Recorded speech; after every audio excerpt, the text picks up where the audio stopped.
गानचतुराय गानप्राणाय गानान्तरात्मने गानोत्सुकाय गानमत्ताय गानोत्सुकमनसे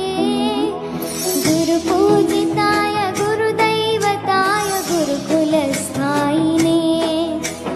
गुरुविक्रमाय गुह्यप्रवराय गुरवे गुणगुरवे गुरुदैत्यकलाक्षेत्रे गुरुधर्मसदाराध्याय गुरुपुत्रपरित्रार्थे गुरुपाखण्डखण्डकाय काय गीतसाराय गीततत्त्वाय गीतगो